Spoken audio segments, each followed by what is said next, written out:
Good morning, Steve. Good morning, brother. How are you, man? Hey, it's been a day or two. I sure have been missing all the subscribers out there and time with them. Hey, I have been too. I have been too. Well, we had a really good success on our little gun series we did, so we thought we'd bring something out to you. And you had been texting me. You were really excited about this.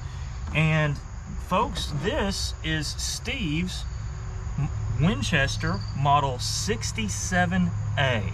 Now, by the research that you sent me, this is a single-shot 22 rifle. It is. Made by the Winchester Repeating Arms Company. This is made here in America. It has some really cool features. It's a single shot, like you said. So you basically pull it back and do this. But this is also kind of cool. You're showing me it doesn't cock it. You have to cock it, pull it back here. So I'm going to dry fire it. It's also, this is the safety too. After you cock it. So you got to cock it, pull it back, and then this is the pull the hammer back. You got to pull the hammer back, and then that's the safety. Then you turn it up. Now safety's on it. Well, that's pretty cool. So it's a single shot. So every time you do it, you've got to turn it. But I assume it locks in place. Safety. There you go. Push it forward right there, and now you have. Squeeze the trigger. Also, when you go checking these out, hold it on the trigger, pull it out. Wow. That way you get your.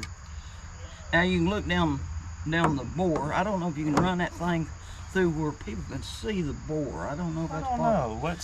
But when you're looking at one of these old firearms, you can pick them up like in a yard sale. People don't know what they got. Right. And if you look there, it doesn't have a serial number on it. Okay. It's got a trademark, but it would be hard to identify that's your rifle. Right. And I want to tell a story right fast. If that's sure, okay. Absolutely. Yeah, tell a story. What you got on this? Back years ago, when I was younger, I had a Smith & Wesson pump shotgun. Really light action. I loved it, but there was a fella I knew had starting a sporting goods store, and he's selling it out of it used to be the hardware store. And I went in there, and he had a Smith & Wesson 12 gauge automatic. Okay. And so I traded him. And so it was on a Friday, and when I got home that weekend, on Monday morning, he gave me a call. And he said, "Steve, do you have the serial numbers on that gun I traded? I got broke into. They took all my guns. That pump was in the mix. They've got it there, but I can't prove that pump was mine." Right. Because it doesn't have no serial numbers on it. Okay. And we'll do this after we get through. We'll do what we're going to do. But I put in the butt plate of my old firearms, I put a piece of cardboard, tape it inside, and with my name and telephone number. So I told him, I said, "You'll take a screwdriver and take the butt plate off of that and pop it open and open it up." I said, "You're gonna find that information." He took it apart. He said he got his gun back, and the guys got locked up. There it is. So that's something we should do. That's something we should do. And if you find these old firearms, that's a great little tip on if it doesn't have any serial numbers on it, because there's some guns that don't, like this, that you can do. Now, tell me the history of this firearm, because you were texting me. You said they sold them pretty inexpensively. Like what's the deal with this? Like, tell me all about this. Well, Dad probably paid, just guessing, $15 maybe. $15? Probably 10, because they sold from $5 to $18. Wow. Okay. During the period of time of from 1963 from 1934 to 1963. 34 to 63. Now, I read thereabouts. Wow. The 67 makes it even rarer. Now they are making that model now, a newer model, but this particular firearm here, you put it in there, slide it. It just slides right in there. Hold the trigger in and put it in. Wow. Okay. You see? And that's pretty nifty. Now, why would people think that this is, you know, or why is this so expensive? Because, you know, you had said they ran from what, $5 to like $18 or something like that retail. Why are they so expensive now? You said these are worth a couple $100. But, you know, if me looking at it, I wouldn't know that. I would say, heck, I hope I can sell it for $30, $40. Because I wouldn't know what I had. Is that? Well, the thing about it, a lot of people don't know what they got. My cousin is dead and gone. He said, Steve, do not let that, which I wouldn't have anyhow. Right. And he said, that Model 67A, it's worth money. That way back in the 60s, because he knew, he had looked and he tried everywhere in the world to get Dad to sell that to him. And he wouldn't. But that's why that you don't know what you got. Absolutely. People, because it's old. See it right there. See that blue war right there? Yeah, I see that. Let's see if they can see that. Okay. When I was going to school, I had an old model 1958 Chevrolet pickup truck. And everybody had a gun rack in the window of the truck. We drove it to school. Right. This one here rode in my gun rack all the time, all the way through school. There you go. I had this and had a fishing rod below it. Yeah. But see, that's the difference in the time frame we're in Absolutely. now. Yeah. And but you know, we get off from school, we'd be ready to go to the woods. Yeah, do all that. And so this particular farm here, they sold it. It was a farm gun. It was something to kill the groundhogs to get in your garden. It was something to go put meat on the table. It was something that I can remember when I was 4-year-old, Daddy carrying me up on the knob, we call it, and we squirrel hunting, and I'd sit beside him, and he'd be sitting, that's 22, killing squirrels with him. Absolutely. Now, and one thing, if times ever got rough, and you know times are getting rough, not predicting, we are not that channel that's going to predict the end of the world, but we're real people. We live in the real world. If times ever got rough, and your grandpappy, or you find this in the closet or something like that, right, you could do what you guys did, what you did back then, is put meat on the table if you had to. If you look right there, this will shoot from a short to long rifle. So it even then was set up like what we have now. Okay. So it's not just you know, you can only shoot shorts in it, but they can shoot from short to long rifle. I have not shot this thing in forever, but I believe we can put a can up here after a while and shoot it. See, I think we need to get to that. I like the shooting part. So guys, stay with us. We'll see about that shooting. We'll see if Steve can put some proverbial meat on the table. What do you say? That sounds like a plan. Let's go. Stay with us, guys. All right, so let's see what Steve can do. We're going to try to pop this can here. Let me get that right there on camera, Steve. Give her a whirl.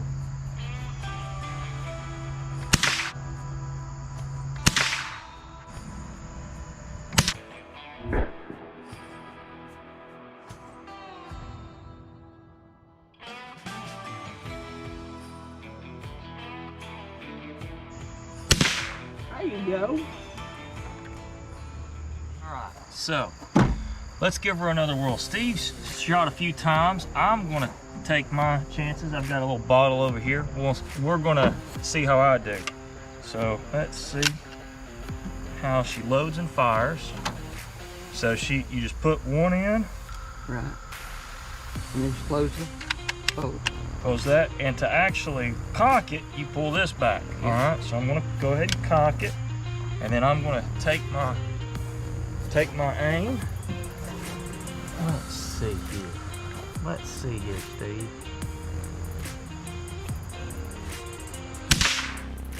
Boom, got him. You did. Put your round or two in that plate over there. I'm gonna put a round or two in the plate and see where I'm at. I'm gonna do the top plate.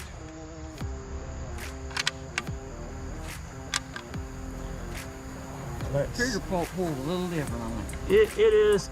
It's a little. Got a little play in it. I want to show them a little bit. It's got some play here, and I understand that. And it's just an older gun. It's got some play, but you can with some practice,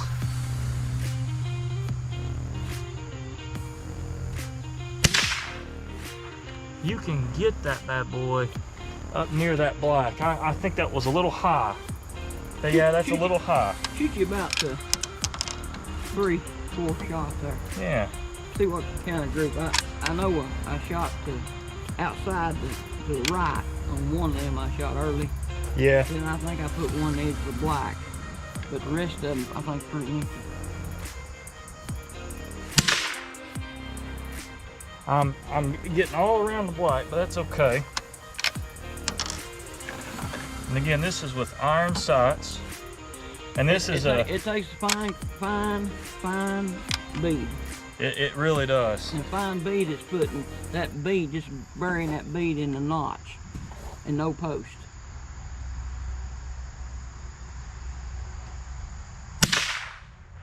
$12 o'clock, 6 o'clock, wasn't it? Yeah, I think so. 6 o'clock at the dot, I think. 6 o'clock dot, and we'll do one more. It does take a fine bead. And what that means is when you look through this post, you don't get any post. You almost have to, when they talk about bury it, you got to bury that bead in this sight. You don't want any post showing. If you do, you'll get a little high like I did. And this is iron sight shooting. This is old school iron sight shooting. Maybe in the black or right below it. I don't know. I believe I see it low. Little, yeah, maybe a little low. I'm gonna shoot one more time and we're gonna check them out. Check this out together.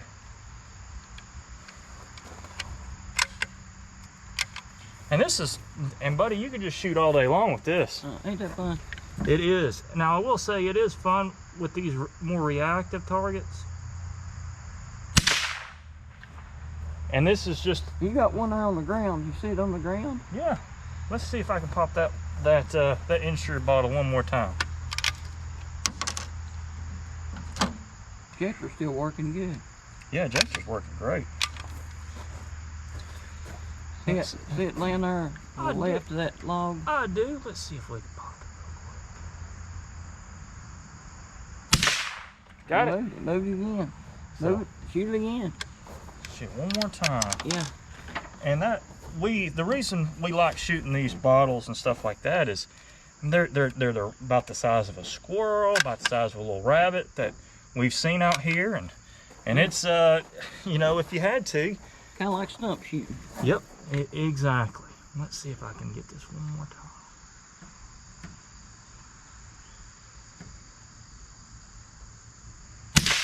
You moved it. Moved it. Again. There we go. Again. Let's see how many bullets holes you put in that sucker. You moving it. Oh. There we go. About one time that hadn't ejected. And these are, again, these are old rifles. This rifle is 2023, and this rifle was made, what, in the 40s or 50s probably? Yeah, I think it's about 48, 47. There you go. 48, 47.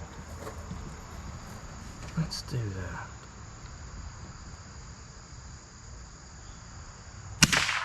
Moved it again. There you go. So, well, fellers, ladies, gentlemen, Steve has shown me the model Winchester Model 67A. It's been a great little fun gun to shoot. If you can find these for under a couple $100, you've got you a steal. And hopefully, you know, you might be able to find them at a garage sale or something. Someone really doesn't know what they have. And you know, it's worth doing it. We've been watching several videos. The guy talked, you know, everybody's looking at these ARs and stuff like that, which you know, I love it and we'll bring it to you, but do not sleep on these little fun guns like this to shoot around the house. And if it ever gets bad, I'm telling you, something like this where you got to close the bolt. You have to close the bolt. And something like this, excuse me, not a lot to go wrong on these. These have lasted over very close to 100 years. You know, started in the 30s. So you're talking 50, 60, 70 years worth of gun here. Don't sleep on the Model 67A. Guys, this is T-Carp. T-Man, get in here. We'll see y'all.